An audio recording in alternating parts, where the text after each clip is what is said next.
Hi hello welcome to Archana recipe. ಇವತ್ತಿನ ಸಂಚಿಕೆಯಲ್ಲಿ carrot halwa ಮಾಡ್ತಿದ್ದೀನಿ. ಹೇಗೆ ಮಾಡೋದು ನೋಡೋಣ ಬನ್ನಿ. ಕ್ಯಾರೆಟ್ನ ಸ್ಮಾಲಾಗಿ ತುರಿಬಿಟ್ಕೊಂಡಿದ್ದೀನಿ ಮತ್ತು ಅದು ಹಸಿ ಫ್ಲೇವರ್ ಹೋಗೋವರೆಗೂ ಚೆನ್ನಾಗಿ ಫ್ರೈ ಮಾಡ್ಕೋಬೇಕು. ಮತ್ತು ಹಾಫ್ ಲೀಟರ್ ಸ್ಪೆಷಲ್ ಹಾಲನ್ನ ಯೂಸ್ ಮಾಡ್ತಿದ್ದೀನಿ. ತುಂಬ ಜನ ಏನು ಮಾಡ್ತಾರೆ ಅಂದರೆ ಕ್ಯಾರೆಟ್ನ ಗ್ರೈಂಡ್ ಮಾಡ್ಕೊಬಿಡ್ತಾರೆ ಬೇಗ ಆಗಲಿ ಅನ್ನೋದಕ್ಕೋಸ್ಕರ. ದಯವಿಟ್ಟು ಹಾಗೆ ಮಾಡಬೇಡಿ, ಟೇಸ್ಟ್ ಬರೋದಿಲ್ಲ. ನಾನು ಸ್ವಲ್ಪನೇ ಹಾಲು ಹಾಕ್ಕೊಂಡು ಚೆನ್ನಾಗಿ ಸಾಫ್ಟ್ ಆಗೋವರೆಗೂ ಚೆನ್ನಾಗಿ ಫ್ರೈ ಮಾಡ್ಕೊಳ್ತೀನಿ.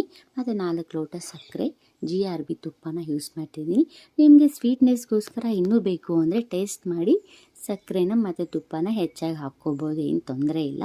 ಮತ್ತು ಅದನ್ನ ಚೆನ್ನಾಗಿ ಬೇಯೋದಕ್ಕೆ ಇಡಬೇಕು. ಮನೆ ಸಾಫ್ಟಾಗಿ ಬೆಂದಿದೆ. ಈಗ ನಾವು ಡ್ರೈ ಫ್ರೂಟ್ಸ್ನ ತುಪ್ಪದಲ್ಲೇ ಫ್ರೈ ಮಾಡಬೇಕು.